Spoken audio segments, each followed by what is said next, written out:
नमस्कार। मैं ये जानना चाह रहा हूँ कि ये जो केंद्र सरकार ने जो टीम भेज रही है बंगाल, ख़ासतौर से साउथ हम्म। बंगाल और नॉर्थ बंगाल में, इसके जी। पीछे क्या मंशा है सरकार का?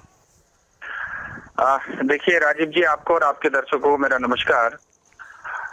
देखिए, अभी जो घोषणा हुई है और आपकी जानकारी के लिए बता दूं, केंद्र सरकार की एक जो इंटर मिनिस्ट्रियल टीम है वो ऑलरेडी नॉर्थ बंगाल पहुंच चुकी है, आपकी जानकारी के लिए। और इसके लिए मैं 6 तारीख से लगातार जो है केंद्र सरकार से पहल कर रहा था, क्योंकि जिस तरह के डाटा और जिस तरह का इंसिडेंट बंगाल से निकल के आ रहा है, खास करके नॉर्थ बंगाल, सिलीगुड़ी, दार्जिलिंग, कालिम्पोंग इस क्षेत्र में जो देखा जा रहा है, कहीं न कहीं इन सब कारणों से लोगों के अंदर में एक भय है कि क्या हम जिस प्रकार कोरोना वायरस महामारी से लड़ना चाहिए, क्या हम सही ढंग से लड़ पा रहे हैं, ये लोगों के मन में प्रश्न था। मेरे पास बार-बार जो है हेल्थ वर्कर से लेकर के आम जनता के फोन आ रहे थे।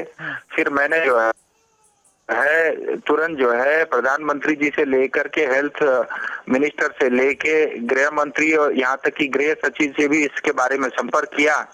और आज मुझे ये खुशी है अपने जनता को कहते हुए कि आज वो टीम जो है नॉर्थ बंगाल पहुंच चुकी है।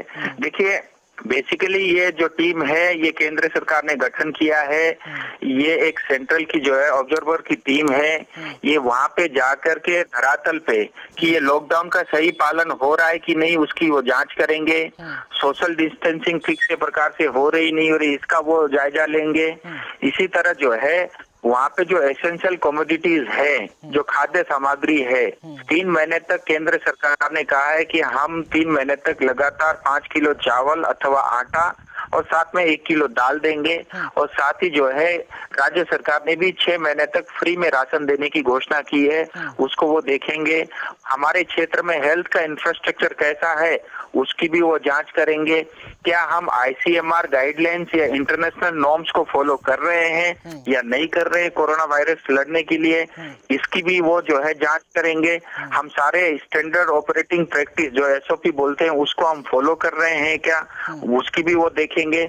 और साथ में वो ये भी देखेंगे कि हमारे जो हेल्थ वर्कर हैं और जो प्रोफेशनल है उनकी सेफ्टी के लिए, उनको बचाने के लिए इस बीमारी से क्या उपाय ले जा रहे हैं उसकी भी वो जांच करेंगे। और ये सब चीजें देख करके वो केंद्र सरकार को रिपोर्ट करेंगे। तो इनका काम, जहाँ तक वो जो पत्र मैंने देखा उसके माध्यम से यही मुझे समझ में आई। और आज के दिन में आवश्यकता इसी चीज की थी कि कोई केंद्र की जांच टीम जाए और उनको वहाँ पे सहयोग करे। एक चीज़ मैं आपको यहाँ अभी जस्ट एक राज्य की माननीय मुख्यमंत्री ममता बनर्जी ने एक ट्वीट किया है। ट्वीट में उन्होंने लिखा है, मैं पढ़ के सुना रहा हूँ कि विशेष रूप से कोविड-19 संकट को नकारने में केंद्रीय सरकार से हम सभी रचनात्मक समर्थन और सुझावों का स्वागत करते हैं।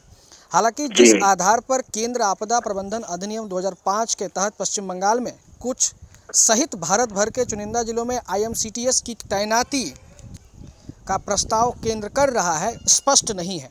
मैं दोनों माननीय प्रधानमंत्री नरेंद्र मोदी और गृह मंत्री अमित शाह जी से इसके लिए उपयोग की गई कसौटी को साझा करने का आग्रह करती हूँ। तब तक मुझे डर है, मुख्यमंत्री ममता बनर्जी कह रही हैं, तब तक मुझे डर है, मान्य कारणों के बिना यह संघवाद की भावना के अनुरूप नहीं हो सकता है। क्या इसे केंद्र सरकार और राज्य सरकार के बीच खींचातानी देख सकते हैं इस ट्वीट के माध्यम से, सांसद राजू बिष्टा जी? देखिए, ये जो हमारी बंगाल की मुख्यमंत्री कर रही हैं ये पहली बार नहीं है। इनका आए दिन जो है इस तरह के ट्वीट आते हैं और ये समय जो है राजनीति का नहीं है, उनको अच्छे से जान लेना चाहिए। और अगर वो इसका विरोध करती हैं तो वो खुद ही अपने ऊपर में प्रश्न चिन्ह उठा रही हैं। आज बार बार जो है मुख्यमंत्री जी और TMC ये क्लेम करते हैं कि हम कोविड-19 से ठीक तरह से युद्ध स्तर पे काम कर रहे हैं। तो अगर सही तरीके से, ट्रांसपेरेंट तरीके से आप काम कर रहे हैं तो आपको डर और भय किस चीज का? मान लीजिए अगर आप ठीक से कर रहे हैं तो आपको अप्रिशिएशन मिलेगा। अगर कहीं खामियां है तो उसमें केंद्र सरकार जो है आपको सहयोग करेगी। अल्टीमेटली जो है जनता सर्वोपरि है। अगर इससे जनता का भला होता है तो उनको तकलीफ किस चीज की है? हर पार्टी और हर नेता 5 साल के लिए चुनता है। कोई व्यक्ति ये सोच ले कि हम एक बार कुर्सी में बैठ गए, अब यही के हम जो है जब तक जिएंगे तब तक के हम राजा हैं। मुझे लगता है डेमोक्रेसी राजनीति में ये ठीक नहीं है। क्या आपको लगता है कि इसका दूरगामी जो परिणाम होगा वो उत्तर बंगाल या फिर आपके संसदीय क्षेत्र के लिए कुछ संदेहजनक या आपदाजनक नहीं स्थिति में नहीं, हो मैं सकता बता है? रहा हूँ आपको, दूरगामी परिणाम इसके बहुत अच्छे रहेंगे। मैं तो आपकी जानकारी के लिए बता दूं, मैं दिल्ली में बैठा हूँ, मैं लॉकडाउन के कारण नहीं आ पाया, लेकिन ये मेरे लिए एक वरदान का समय है। मैं यहाँ पे रह के अपनी जनता की सेवा कर रहा हूँ और बहुत सारे ऐसे विषय हैं जिनको ले करके मुझे समय नहीं मिला था, उन सब विषयों का भी समय मिल रहा है। और मैं आपको बता दूं, जो आज हमारी हेल्थ का सिचुएशन है पश्चिम बंगाल में और खास करके नॉर्थ बंगाल में, बहुत ही दयनीय स्थिति पे है। मैं अक्टूबर 2019 में नॉर्थ बंगाल मेडिकल कॉलेज सबसे पहले गया था।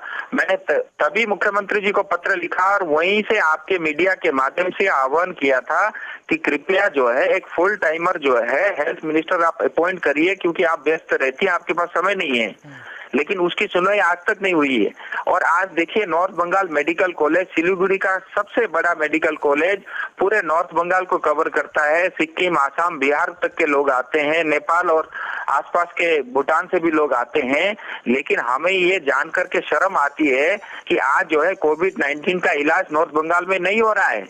वो तो शुक्र है केंद्र सरकार ने समय रहते हुए एक ICMR अप्रूव लैब वहाँ बना दिया, उसकी टेस्टिंग तो हो रही है, लेकिन वहाँ कोई मरीज का इलाज नहीं हो रहा है, उसके लिए उनको प्राइवेट अस्पताल में शिफ्ट करना पड़ा। हालांकि वो जो भी डिसीजन था, मैंने भी इसके लिए सुझाव दिया था, वो अच्छा है, लेकिन वास्तविकता ये है कि इन सब कारणों से आने वाले समय में लोगों का भला होगा। राजू जी, मैं आपको टोक रहा हूँ। राज्य की मुख्यमंत्री ममता बनर्जी बार बार यह आरोप लगाती है कि हमने जो फंड की डिमांड केंद्र सरकार से कर रहे हैं, अभी तक उन्हें वो फंड नहीं दिया गया है। इस पर आपकी क्या टिप्पणी है? देखिए, केंद्र सरकार ने मतलब बहुत 1,70,00,000 रुपए की घोषणा की। वो सिर्फ गुजरात के लिए, महाराष्ट्र के लिए नहीं था, वो देश भर के लिए था। दूसरी बात, RBI ने जो है पहले 1,00,000 करोड़ की घोषणा की, अभी कल परसों भी 1,00,000 करोड़ की घोषणा की। मार्केट के अंदर में लिक्विडिटी की कमी नहीं हो, यहाँ तक कि रिवर्स रेपो रेट, यानी जिस एक रेपो रेट होता है, जिस दर के ऊपर में जो है बैंक वाले RBI पे पैसा रखते हैं, RBI ने ये कहा कि आप पैसा हमारे पास मत रखो, आप मार्केट में क्रेडिट दो। रिवर्स रेपो रेट भी कम किया। तो RBI सरकार अपने स्तर पे जो करना था वो कर रही है और 3 महीने तक राशन फ्री दे रही है, PPE किट भिजवा रही है, ICMR अप्रूव जो है लैब बना रही है, करीब 240 के आसपास लैब बन गए और 15,000 करोड़ का जो है एक घोषणा भी की है कि आने वाले 5 सालों में सभी जिलों में, सभी राज्यों के अंदर में, केंद्र शासित प्रदेश के अंदर में हेल्थ इंफ्रास्ट्रक्चर को इम्प्रूव करने के लिए काम करेंगे। तो केंद्र सरकार सब कर रही है, लेकिन मेरा तो ये मानना है पश्चिम बंगाल अगर 20,000 करोड़ की मांग करती है तो नहीं देना चाहिए, क्योंकि इसमें से सारा पैसा जो है सब घोटाले में चला जाएगा। और आज आप बंगाल की स्थिति देखिए, 34 साल तक CPM का राज था, 1,90,000 करोड़ का कर्जा था। आज जो है 9 साल के अंदर में वो कर्जा बढ़ के 4,75,000 करोड़ हो गया, लेकिन जो इंफ्रास्ट्रक्चर CPM के टाइम था उससे एक जो है 1% भी एक्स्ट्रा काम हुआ नहीं है। तो ये सारा पैसा कहीं ना कहीं करप्शन में गया है। अगर इसी तरह से हम पैसा देते रहेंगे, पश्चिम बंगाल सरकार कुछ नहीं करेगी, वो सारा पैसा करप्शन में चला जाएगा। 100% आयुर्वेदिक दमा-दमन किट प्राप्त करें और अपने फेफड़ों को बिना किसी दुष्प्रभाव के घातक वायरस से लड़ने की शक्ति बढ़ाएं। फेफड़ों की ताकत बढ़ाने और साथ ही साथ एलर्जी, खांसी या फिर ब्रोंकाइटिस और अस्थमा जैसी बीमारियों से भी लड़ने के लिए राहत देती है दमा-दमन किट। इस किट में आप पाएंगे दमा-दमन सिरप, दमा-दमन चूर्ण, दमा-दमन हर्बराज हर्बल टी, जिसका मूल्य है 750 और आपको देने हैं सिर्फ 700 रुपए। Contact number 8597738095।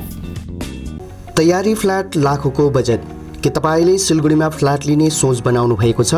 हजुर, यस्तै सुनौलो अवसर स्वागत रेसिडेन्सले यहाँहरू समक्ष लिएर आएको छ, जहाँ तपाईले लाखौं रुपियाँको बजेटसँगै वास्तु अनुसार असल ढङ्गमा तयार गरेको सम्पूर्ण सुविधायुक्त 80 फ्ल्याटको अपार्टमेन्ट पाउनुहुनेछ।